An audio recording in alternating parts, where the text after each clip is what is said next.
चलो ठीक है, अब पास्ट कॉन्टिन्यूअस हो चुका था हमारा, ठीक है। पास्ट कॉन्टिन्यूअस में हमने क्या पढ़ा था, स्ट्रक्चर पढ़ा था, पॉजिटिव, नेगेटिव और इंट्रोगेटिव सेंटेंस को कैसे बनाना है, ठीक है। कुछ हमने एग्जाम्पल्स भी किए थे। और अब क्या है कि अब हम पढ़ेंगे पास्ट परफेक्ट टेंस। इंडेफिनिट हुआ, कॉन्टिन्यूअस हुआ, परफेक्ट हुआ, उसके बाद परफेक्ट कॉन्टिन्यूअस भी आएगा। एक एक टेंस को, एक एक टॉपिक को ध्यान से समझते चलो, ध्यान से। मुझे लगता है कि अगर यहाँ पे क्लास में अगर आप अभी पढ़ ले रहे हो तो घर पे जाके बस आपको क्वेश्चन सॉल्व करने हैं, ठीक है। कुछ क्वेश्चंस मैंने आपको PDF में दे रखे हैं, उसको आप सॉल्व करो। ये सारे प्रीवियस ईयर क्वेश्चंस हैं, ठीक है। चलो, तो अब हम पढ़ते हैं हमारा past perfect tense.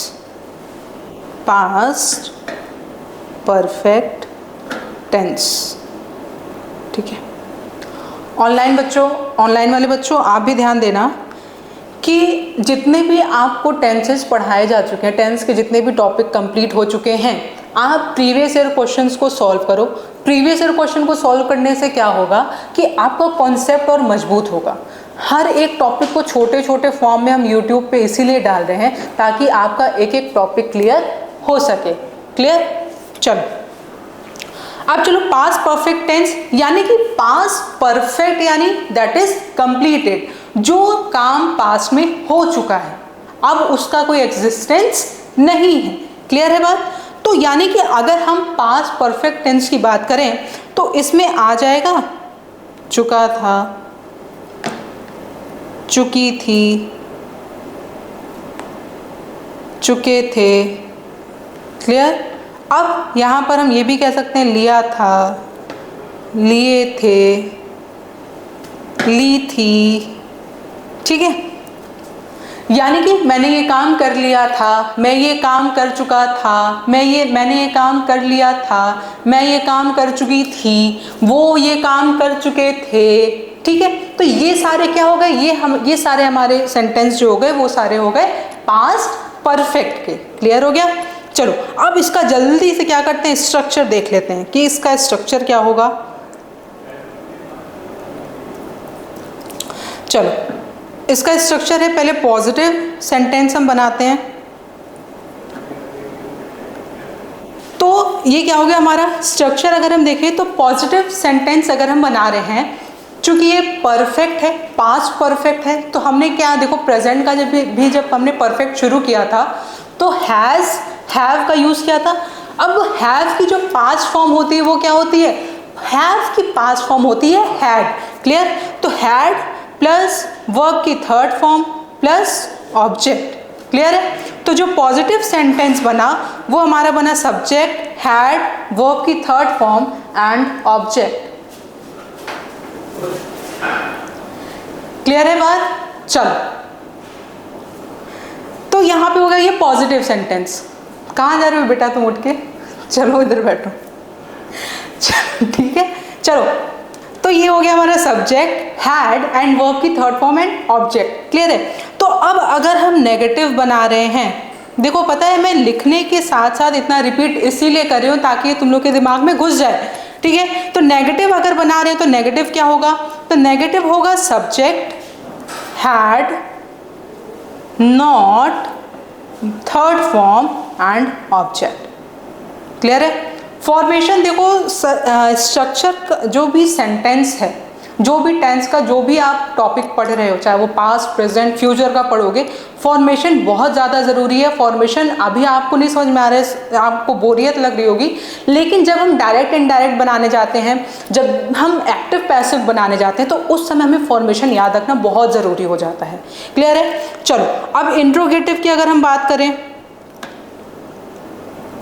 Interrogative sentence, अब इंट्रोगेटिव अगर हम सेंटेंस बना रहे हैं तो यहाँ पर हो जाएगा हैड, सब्जेक्ट, V3 यानी वर्ब की third form and object. Clear हो गई बात? यानी कि हो गया हमारा पास्ट परफेक्ट टेंस का ये जो स्ट्रक्चर था वो तैयार हो चुका है। क्लियर है? चलो, अब इस पर कुछ क्वेश्चन सॉल्व करते हैं। अब क्वेश्चन सॉल्व करने से क्या होगा कि जो स्ट्रक्चर आप बनाए हैं आप उसको देख लो कि आप वो सही बना रहे हो कि नहीं बना रहे हो, ठीक है। अच्छा, अब इसमें सबसे अच्छी बात पता है क्या है इसमें सब्जेक्ट का कोई प्रॉब्लम ही नहीं है। यानी सब्जेक्ट का प्रॉब्लम क्या नहीं है कि सब्जेक्ट के साथ हम कौन सी हेल्पिंग वर्ब लगा दें। भाई चाहे ही हो हैड लगा दो, आई हो हैड लगा दो, दे हो हैड लगा दो, यू है हैड लगा दो, हर जगह आपको हैड ही लगाना है। पास्ट परफेक्ट का ये रूल हो गया, ठीक है। तो अब चलो यहाँ पे एक आपके साथ सहूलियत हो गई कि आपको अब ये नहीं देखना पड़ेगा कि भाई कौन सा सब्जेक्ट है, उसके अकॉर्डिंग हमें हेल्पिंग वर्ब लगानी है। क्लियर? तो चलो पहले मैं एक क्वेश्चन देती हूँ आपको। क्वेश्चन क्या है? She had ate breakfast. She had ate breakfast, ठीक है।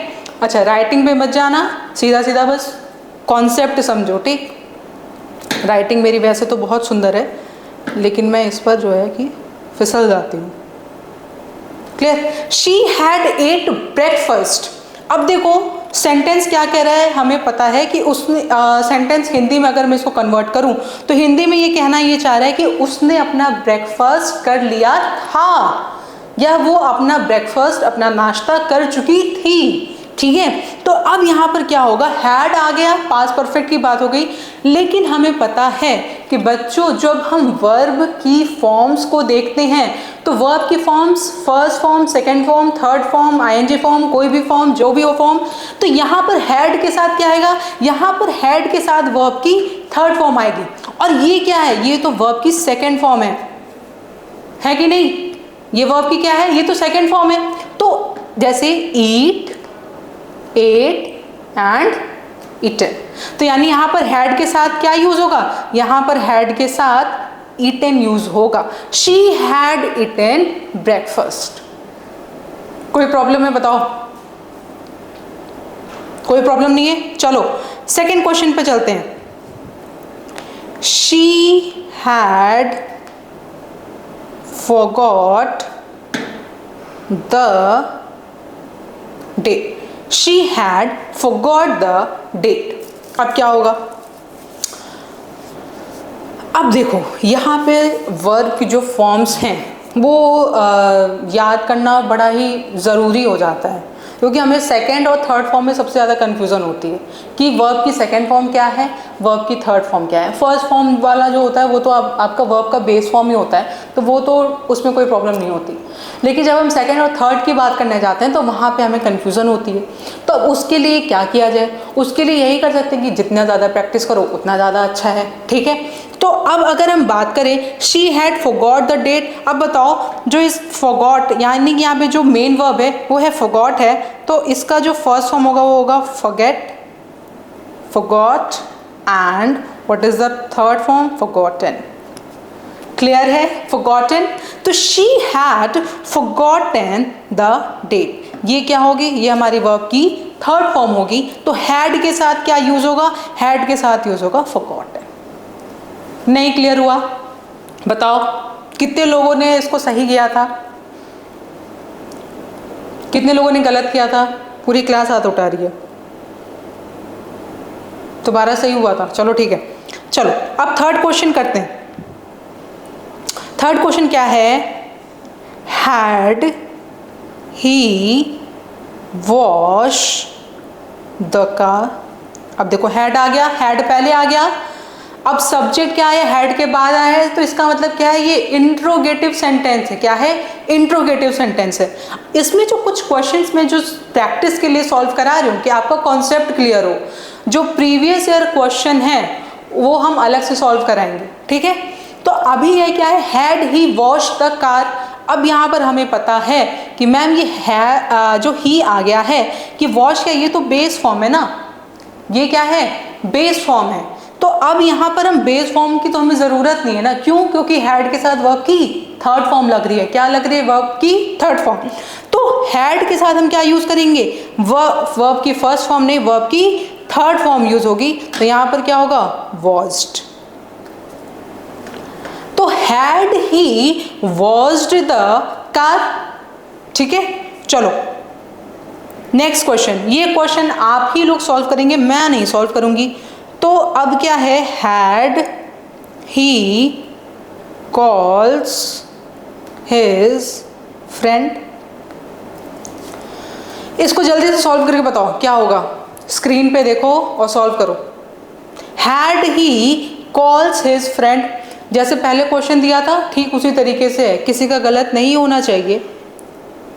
ऑनलाइन वाले बच्चों आप भी अपना बताओ कि आपका आंसर क्या होगा, आप अपना कमेंट बॉक्स में अपना आंसर बता सकते हैं, ठीक है। और अगर आपको ये वीडियो अच्छी लग रही है तो इस वीडियो को लाइक करिए, दूसरों तक शेयर करिए जिन्हें इसकी ज़रूरत हो, और चैनल को सब्सक्राइब करिए ताकि आगे आने वाली वीडियोस भी आपके लिए दिए जा सके। चलो चलो तुम लोग बताओ। हाँ, अब देखो यहाँ पे क्या है, कितने हो गया कंप्लीट। चलो बहुत ही सिंपल था। यहाँ पे कॉल्स नहीं होगा क्योंकि प्रेजेंट इंडेफिनिट हम पढ़ चुके हैं, ठीक है। ये तो हो गया प्रेजेंट इंडेफिनिट वाला क्वेश्चन भाई। अब चूंकि हैड आया है तो उस केस में क्या होगा, हैड ही कॉल्ड, ठीक है। ये कॉल्ड क्या है, वर्ब की थर्ड फॉर्म है। समझ में आ गया, had he called his friend. अब क्वेश्चन मार्क डाल दो। समझ में आ गया, क्लियर हुई बात। आई थिंक ये कॉन्सेप्ट क्लियर हो गया होगा, ये टॉपिक क्लियर हुआ होगा आपका, ठीक। तो पास्ट परफेक्ट टेंस चुकी थी हम, फिर पढ़ लिए स्ट्रक्चर, उसके बाद हमने किए हैं 4 क्वेश्चंस। आई थिंक ये कॉन्सेप्ट समझने के लिए क्वेश्चन बहुत है। जब हम प्रीवियस ईयर पेपर का क्वेश्चन लगाएंगे तो उस समय हमें थोड़ा सा ध्यान देना होगा, ठीक है। अभी कॉन्सेप्ट समझने के लिए क्वेश्चन बहुत है, ठीक। चलो अब फिर से 2 मिनट का ब्रेक लो, इसको रिवाइज करो और फिर उसके बाद हम दूसरे टॉपिक पर चलते हैं। बच्चों अगर ये वीडियो आपको पसंद आ रही है तो इस चैनल को सब्सक्राइब करिएगा, वीडियो को लाइक करिएगा और दूसरे वीडियो के लिए तैयार रहिए। All the best.